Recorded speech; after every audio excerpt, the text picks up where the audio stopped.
Today's 5 Minutes with Gavin Scott is based on a wonderful old poem that used to be recited in British music halls. It's called The Green Eye of the Little Yellow God. It was written by J Milton Haynes, who was born near Manchester in England in 1884, was an English actor and poet who wrote and performed many dramatic monologues, including in 1911 the famous Green Eye.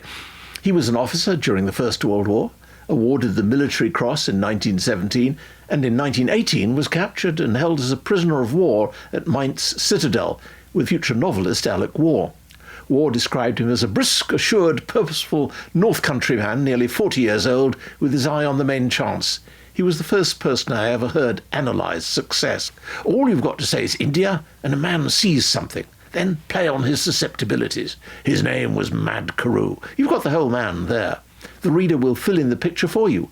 Then that final ending, where you began, a broken-hearted woman tends the grave of Mad Carew, carries people back. They'll weave a whole story round that woman's life. One other interesting point about the Little Yellow God. Fanciful though the story seems, it may have had a basis in fact.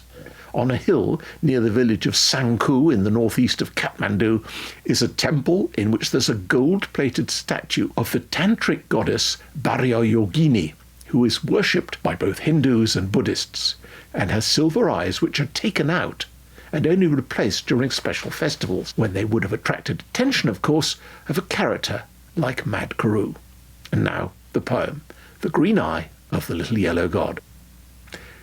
There's a one-eyed yellow idol to the north of Kathmandu. There's a little marble cross below the town.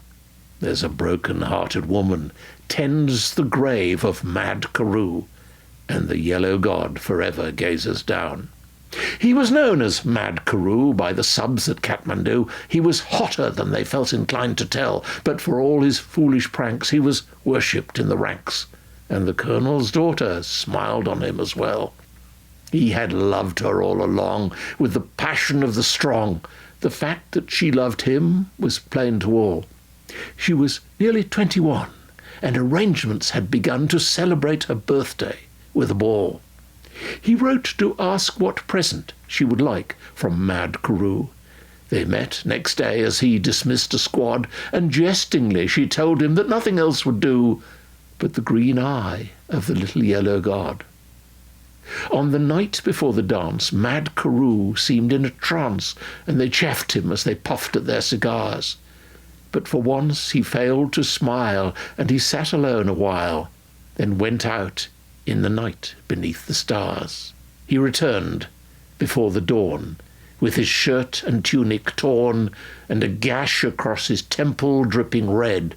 He was patched up right away, and he slept all through the day, and the colonel's daughter watched beside his bed. He woke at last, and asked if they could send his tunic through. She brought it, and he thanked her with a nod. He bade her search the pocket, saying, "That's from Mad Carew," and she found the little green eye of the god. She upbraided poor Carew in the way that women do, though both her eyes were strangely hot and wet, but she wouldn't take the stone, and Mad Carew was left alone with the jewel that he'd chanced his life to get.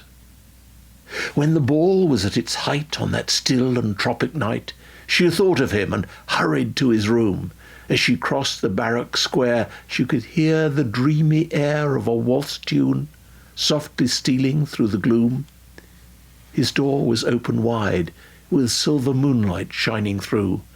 The place was wet and slippery where she trod. An ugly knife lay buried in the heart of Mad Carew. 'Twas the vengeance of the little yellow god.